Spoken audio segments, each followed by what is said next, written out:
A continuación, Quito con Marjorie.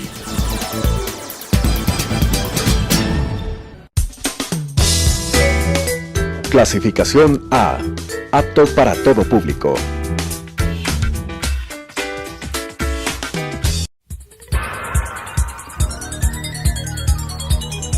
Las opiniones vertidas en este espacio por la producción y dirección del programa son de exclusiva responsabilidad de sus autores y de quienes intervienen en ellos.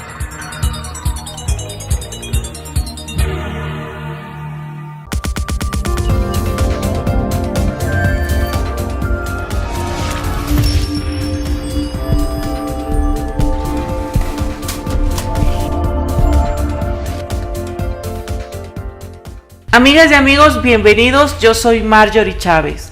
El financiamiento del Estado proviene de impuestos, de endeudamiento y recursos provenientes de actividades de las empresas públicas. Estos recursos sirven para el financiamiento de sus actividades, incluyendo la obra pública, el pago a funcionarios de Estado y la provisión de servicios como salud pública, educación y el financiamiento de una parte de los fondos del Seguro Social.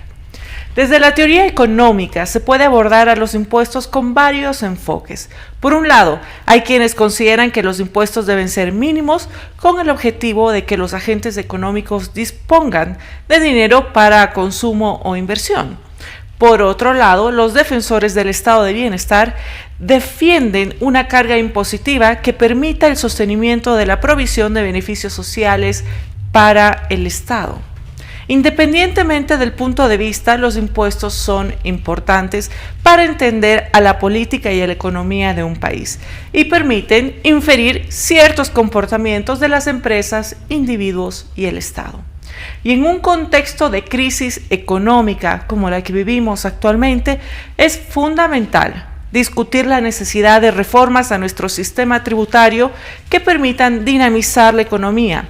En el primer trimestre de este año se ha registrado un crecimiento del PIB del 0.7%. El desempleo se ubicó en el 5.1% en el mes de junio y la inflación acumulada hasta el mes de julio se ubica en 0.45%. Sin duda, es necesario establecer una serie de incentivos para reactivar la economía y para esto es fundamental una reforma tributaria. Para hablar de este tema nos acompaña el doctor Napoleón Santamaría. Napoleón Santamaría es doctor en jurisprudencia por la Pontificia Universidad Católica del Ecuador, es magíster en tributación internacional, comercio exterior y aduanas por la Universidad Externado de Colombia. Cuenta además con varias especializaciones en temas tributarios realizados en España y Argentina. Tiene más de 25 años de experiencia, es asesor legislativo, consultor de participación ciudadana, abogado de la Comisión Nacional Anticorrupción, asesor ministerial, director de empresas y redactor de varias reformas fiscales, reconocido analista en temas tributarios, docente y regente universitario. Muchísimas gracias, doctor, por acompañarme. Gracias, Marjorie, saludos a sus órdenes.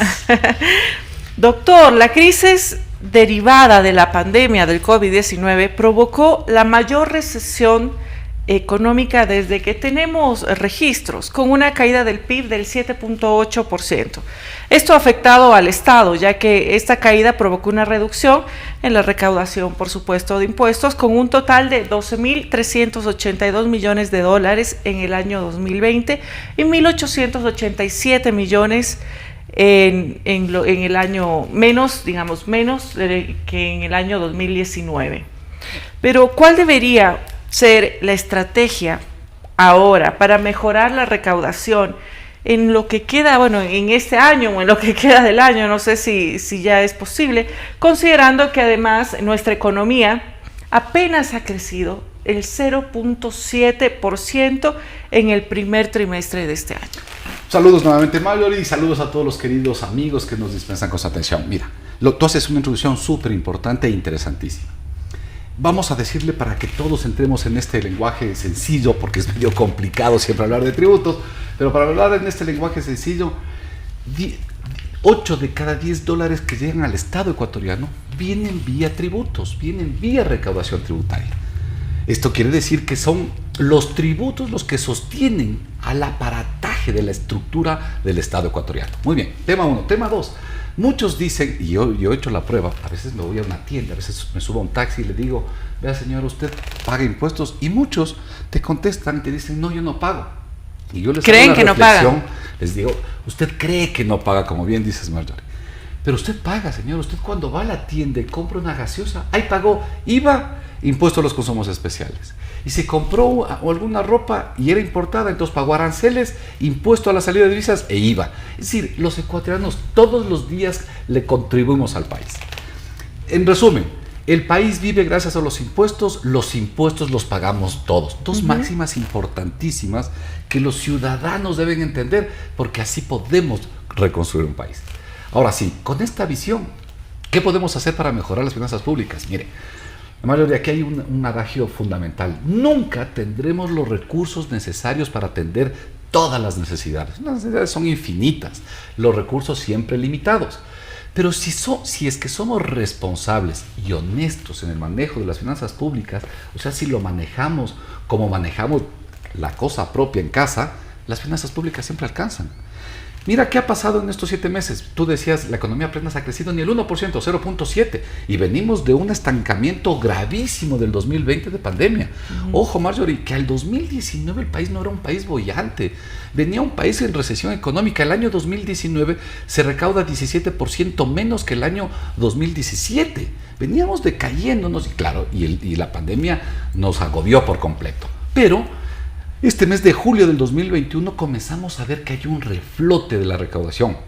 La recaudación de julio del 2021 es 7% más que la de julio del 2019, es decir, un año antes de pandemia, y 22% más que la del año 2020, que es el año de pandemia. ¿Qué muestra esto? Que nuestros actores económicos comienzan a tener esa libertad. Creo que Lasso, presidente Lasso lo ha dicho, quiero que no se sientan presionados, que no se sientan que los empresarios están siendo observados, controlados, vigilados por el Estado. Y reactívese, ese es el llamado correcto. Pero también hay llamados a los empresarios. En el país yo lo tengo clarísimo. Aquí hay buenos empresarios a los cuales hay que invitarlos. ¿Y hay unos no tan buenos? Hay unos pésimos que hay que sacarlos de la economía. ¿Cuáles son los pésimos? Esos que no pagan. ¿Hay que sacarlos o hay que hacerlos que sean buenos? O hay que educar. Porque digamos, todo es perfectible, inclusive también el comportamiento de los agentes económicos. Sí podría ser, Marjorie, una apuesta de reeducar a algunos empresarios malos que todavía tienen estos conceptos de, por ejemplo, de yo por qué tengo que pagar más impuestos si yo he generado la riqueza. Estos conceptos absurdos. Yo les he dicho alguna vez a algunos amigos y clientes míos camaroneros, si ustedes no están de acuerdo con el país, vayan y siembren camarón en el África, a ver si se les produce el camarón que la riqueza del suelo ecuatoriano les provee. Y al bananero le he hecho lo mismo, y al exportador de brócoli lo mismo. Este país, las condiciones climatológicas y nuestra posición en franja de la zona terrestre nos permite tener un suelo riquísimo. Por esas ventajas se genera riqueza. Por esa riqueza los empresarios tienen que contribuir. Déjame decirte algo. Yo participé como consultor externo y amigo de algunos legisladores colombianos en la reforma colombiana. Junto a otros analistas decíamos, no, presidente Duque, no mande esa reforma. Una reforma tan grave donde golpeas el bolsillo de clases medias y peor aún de clases pobres, no es una reforma post-pandemia. Mira, hoy día se ve que una reforma post-pandemia tiene una diferente connotación. ¿Cuál sería? Digamos, sí, el Estado necesita mayores ingresos para poder tener esta mayor capacidad de respuesta, ¿verdad? Para cumplir con los compromisos, también con los proveedores, que han quedado varios impagos y varados desde años atrás. Los proveedores, provisión por supuesto también de otros insumos, sobre todo, por ejemplo, hoy actualmente vacunas, pero para aumentar esta recaudación, es deseable. ¿Cuál es su punto de vista respecto al enfoque de los impuestos? ¿Tienen que ser impuestos progresivos o tienen que ser impuestos indirectos? No, clarísimo. La reforma a la post-pandemia, repensar los estados y las naciones post-pandemia, es una apuesta súper interesante a quienes nos gusta esto de hablar del desarrollo de los países, de las economías modernas, de los estados de bienestar. Creo que es una apuesta para irlo pensando. Creo que Colombia nos deja un derrotero bien interesante. ¿Qué pasó en Colombia? Una reforma de Duque del 26 de abril que incorporaba incremento de IVA, incremento de impuestos indirectos, incremento en bases grabadas, es decir, allá se pagaba todo. Sí, o sea, era una reforma y progresivos fuerte, y los indirectos. Demasiado fuerte. Y bueno, ya vimos lo que pasó en Colombia. Colombia estalló, socialmente se destruyó. Cuidado, el país puede ser pobre, no puede ser inestablemente social. Cuidado, esta es la gran diferencia. Y una reforma fiscal debe atender a esto, a que las estructuras sociales no se nos estallen, no se nos derrumben, no se nos destruyan. ¿Y qué pasó ahora? Hoy pasó que Colombia acaba de presentarse la reforma en el Parlamento colombiano y tiene ya aceptación. Y mira qué aceptación ha tenido. Primero se dio los grupos o los subsectores de la economía que tuvieron utilidad. Porque cuidado, queridos amigos, si la pandemia nos golpeó a muchos, pero ayudó a otros tantos. Cuidado, no nos confundamos. Porque esas reglas generales, Marjorie, es lo peor. Es que el subsidio de los combustibles es malo. No, es malo quitarle para los pobres. Es muy bueno quitarles a los ricos. Estas son y a los contrabandistas. Y al contrabando. Y a las personas que mal utilizan este tema. Bueno, déjame resumirte entonces qué pasó en Colombia. La reforma es, ¿hay sectores de la economía beneficiados? Sí, el Ecuador también tiene. ¿Cuáles? Alimentos, 8% más de ventas. Sector salud, 11% más de venta. Nutracéptico, 14% más de venta. El sector financiero, 17% más de utilidad.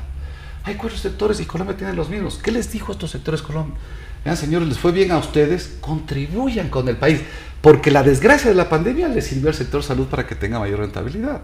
Y les está exigiendo 3 puntos más de impuesto progresivo, de impuesto a la renta. 2, a las personas de mayor acumulación patrimonial les está pidiendo una contribución del impuesto al patrimonio, a la riqueza, estos conceptos de complementariedad al impuesto a la renta. El impuesto a la renta no es suficiente, se quiere avanzar, o en Colombia se quiere avanzar con un impuesto al patrimonio. Tercero, en estos países latinoamericanos como en el Ecuador, tú dabas algunos datos, tenemos 35% de ecuatorianos en pleno empleo. ¿Dónde está el otro 65%? En el sobreviviendo, muy bien definido. Subempleo, desempleo, sobreviviendo. Pero yo siempre he hecho en la universidad, hicimos algunos estudios en la Universidad de América y vemos que las personas que viven en la extrema pobreza con $1.8 al diario, yo las entrevisté, les he dicho, ¿y usted cómo sobrevive? No, señores, que yo un día decido comer arroz con atún, otro día solo arroz, porque tengo que priorizar la educación de mi hijo en la escuela pública. Esto es lo que esos son los lastres que tenemos como país. Para evitar, si teniendo eso, no podemos tener un régimen fiscal con exenciones. 47 exenciones tiene el país. Exoneración de impuesto a la renta a la reinversión, exoneración a la actividad productiva. No tiene sentido que por un lado tenga 17% de ecuatorianos en extrema pobreza y por otro lado un grupo de empresas que tienen exoneración de impuesto a la renta. Esto Colombia se dio cuenta. ¿Y qué le dijo? Le dijo, no puedo como país. Se acaban las exoneraciones. Ojo, son empresas que tienen utilidades pero por instrucción de la ley no pagan impuesto a la renta. Eliminaron exoneraciones. Y el cuarto punto, que es un tema que la CEPAL, en la discusión del BID del año anterior, era un clamor. Los países de América Latina tienen que abordar seriamente la evasión y tienen que atacar dónde está el evasor. Si alguien no paga impuestos, no es que solo se está beneficiando indebidamente de un incremento patrimonial, sino que le está perjudicando a estos ecuatorianos que hablamos. La cifra de 17 mil millones de dólares, que es lo que deja de recaudar, ¿es cierta o será una cifra mayor? Bueno, la CEPAL nos pone en evasión cerca de 7.700 millones de dólares y en gasto fiscal, es decir, estas exoneraciones cerca de 5.500. Y el SRI también lo pone. En el informe del SRI dice que ahí tenemos un gasto fiscal, exenciones, de que perdonamos 5.500 millones. Marjorie, el país recauda 15.300 millones de dólares. Esta es la recaudación nacional, sin coger la subnacional, que es otro tema que algún día me gustaría que me invites para hablar, porque yo he sido crítico con algunos alcaldes. Les he dicho, ¿dónde está la contribución del señor alcalde de Quito para el presupuesto del Estado? Si Quito no ha creado ninguna contribución especial a la contaminación sonora, auditiva, visual, al vado, bueno, a los impuestos modernos de las ciudades. Igual Guayaquil no ha creado absolutamente nada. Cuenca es la única ciudad que ha creado una pequeña contribución. Bueno, pero déjame decirte que de la contribución de 15.200 que se genera en el Estado ecuatoriano, 15.200 generamos los impuestos nacionales a los ecuatorianos. Entre evasión y gasto fiscal, tenemos 13.000 millones, Marjorie. Es decir, el país tiene la cantidad de recursos suficientes para recaudarlos, apropiarlos, aprenderlos, traerlos al Estado ecuatoriano y que esto con manos honestas nuevamente, honestas en la ética y en la técnica, podamos redistribuir a los ecuatorianos todos. Sí, es posible. Doctor, la economía ecuatoriana se ha recuperado en el primer trimestre de este año. pero no en la misma proporción como lo han hecho países como los que usted acaba de mencionar, ¿verdad? Colombia, Perú, Colombia con un 2.9%, Perú inclusive más, el 3.8%. Pero para muchos esto se debe a que nuestro país pues no es competitivo debido a que tiene una moneda fuerte y que por supuesto no puede ser devaluada como sí lo ocurre en los otros países. Desde su experiencia como asesor tributario, ¿cómo puede ayudar esta reforma tributaria de la que estamos hablando a ganar competitividad? En precios, Marjorie. Ya tuvimos un ejercicio donde el Ministerio de Comercio disminuye en 670 partidas el arancel. Por lo tanto, cuidado, Marjorie, ¿qué debería pasar? Y queridos amigos, ustedes deben ser, porque si dejan que pocos nos ocupemos de la cosa pública, pero ustedes que son los beneficiarios directos no se ocupan de la cosa pública, entonces no generamos el círculo de virtudes en una sociedad. Si bajaron los aranceles, el precio debe bajar. ¿Para qué? Para beneficiarles a ustedes, queridos amigos, y que nos prestan con su atención. Cuando baja el precio, ustedes compran no uno, sino dos, y vuelven a rotar. Y cuando se mueve la economía y el círculo del dinero se mueve más veces y más rápido, entonces el Estado ecuatoriano tiene mayor recaudación de IVA, mayor impuesto a la renta, mayor empleo, mayor inversión. Es decir, una reforma fiscal que oriente no a generar mayor gap, mayor utilidad en determinados grupos importadores, sino en mejores precios de nuestra economía para que se reactive mediante mayor circulación del dinero en actos de comercio. Esto es eficiente, esto es necesario. Y a esto, hacer una cosa importantísima, yo ya lo vengo diciendo y lo quiero decir muy claramente y respetuosamente como siempre. El país este año vamos a acelerar, Marjorie, con el petróleo siempre como nuestro mayor punto de exportación, más aún cuando ahora se cotiza 65. Recuerda que tenemos presupuestado a 50.23. Es decir, el PIB petrolero en este año, Marjorie, de 2021, será el doble del PIB petrolero del 2020. Esto es buenas noticias para el país. Pero más aún, a diciembre de este 2021, tendremos 1.600 millones de exportaciones mineras, queridos amigos. Mineras. Al 2019 eran 50 millones. Al 2020 fueron 1.050 millones, pero este año va a ser 1.600 y se convertirá en el segundo producto de exportación. Muy bien. ¿Queremos acelerar minería? Hagámoslo responsablemente, amigablemente al medio ambiente, pero sobre todo que nos deje la contribución a los ecuatorianos. Si las mías son mías, son tuyas, Marjorie, son de ustedes. Que nos dejen las contribuciones vía impuesto a la renta, regalías mineras, patentes mineras, contribuciones medioambientales. En la medida en que la actividad minera exporta 1.600, trae la economía 1.600 y nos deja en la economía ecuatoriana una gran cantidad de esta riqueza que es nuestra, esto es fabuloso. Cuidado, y por eso decía que tengan mucha atención, cuidado, y el sector minero, como pasó en el año 2020, no nos paga nada de impuesto a la renta. Esto, mucho cuidado. Sí a la minería responsable, pero la minería que nos hace retribución a los ecuatorianos de nuestra riqueza. Doctor Santamaría, el ministro de Finanzas, Simón Cueva, anunció en un evento académico que se necesita reformar la ley de régimen tributario interno. Si bien es cierto, aún no tenemos claridad sobre el contenido de estas reformas, se estima que quienes ganen menos de $11.212 al año no pagarán impuesto a la renta, pero se eliminará algunas exenciones. Hace un momento nos comentó que usted estaría de acuerdo en la eliminación de exenciones a ciertos impuestos, pero al pago de qué tipo de impuestos. ¿Y qué opina si el Estado requiere recaudar más? ¿Qué sería más eficiente y más eficaz? ¿Ampliar la base de contribuyentes o eliminar estas exenciones de pago de impuestos? La primera opción, clarísimo, Marjorie, no. Y yo se lo he dicho personalmente al ministro, sería un gravísimo error en el Ecuador pretender expandir la base imponible de aquellas personas que ganan menos de 11.200. Ojo, es verdad, la ley dice que quien gana hasta 11.200 en el año no paga impuesto a la renta. Pero inmediatamente la ley le dice, y quien gana más tiene gastos personales que deducirse.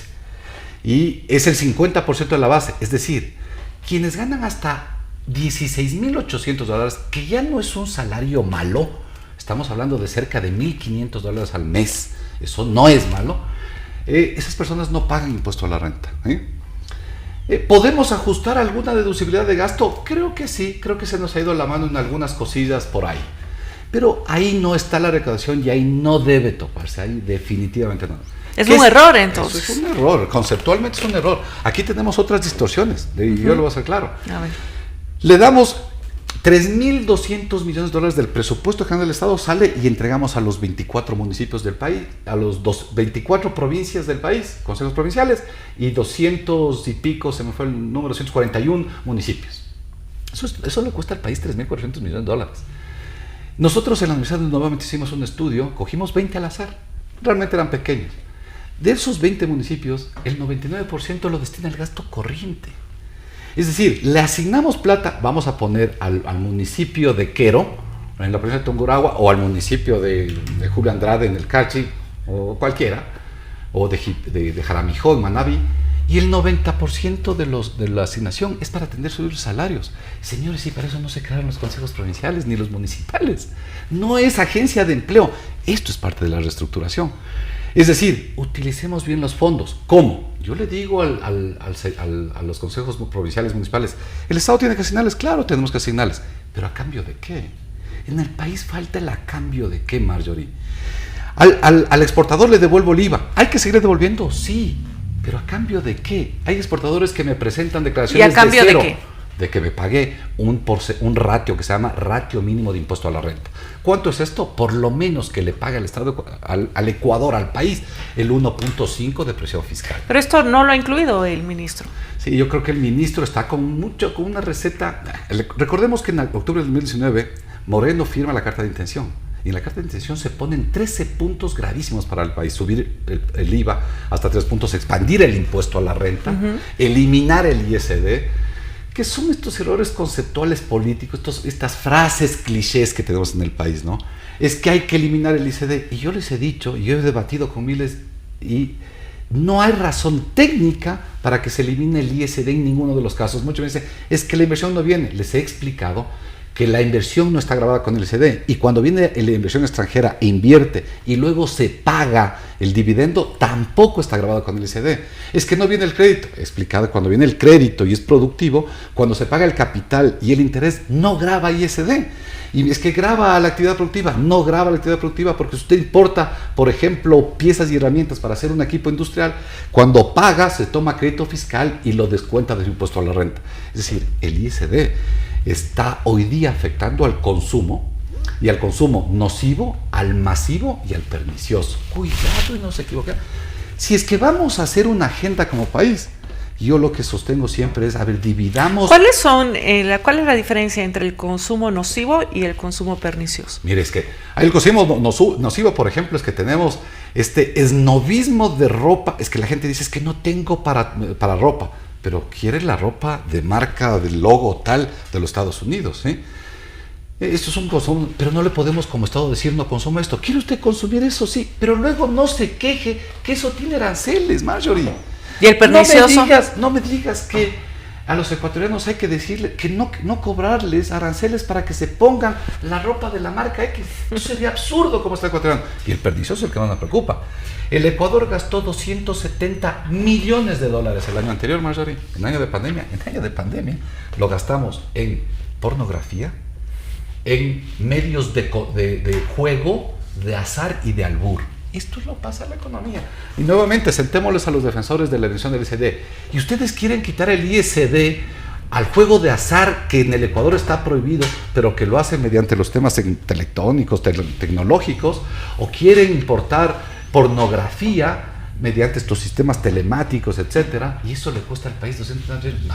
Nuevamente, lamentable. Hablemos no de los clichés, de los conceptos, desagregando por sujetos. Doctor, estamos con el tiempo justo. Un mensaje final a la ciudadanía que no necesita ser economista ni ser abogado, pero sí ve afectado su bolsillo. El más importante de todos, comprométase con las finanzas públicas del país. No, es que es las finanzas públicas del Estado ecuatoriano. ¿Qué es eso? Es ver que su alcalde cumpla con las cosas urgentes de la ciudad. Yo veo alcaldes que están haciendo canchas de fútbol. Eso no necesitan las ciudades. Hoy necesitamos escuelas municipales.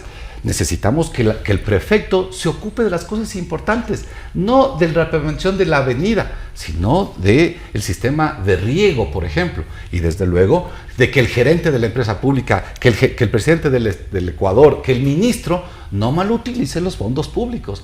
Cuando hagamos esto, los ciudadanos exijamos que el gobernante utilice los fondos decentes para distribuir a todos de forma equitativa, es decir, dar a los iguales por igual y a los desiguales de forma desigual. Esto va a funcionar como un círculo de virtudes y no un círculo vicioso como lastimosamente ha funcionado anteriormente. Que así sea, doctor Napoleón Santamaría. Amigas y amigos, muchas gracias por acompañarme. Las actuales circunstancias del Ecuador exigen una respuesta que no solo toma en cuenta el cambio de los impuestos, requiere también disciplina fiscal y la optimización, como lo dijo nuestro invitado, del gasto público, que permita enfocarse en la asignación de recursos en las áreas fundamentales que administra el Estado.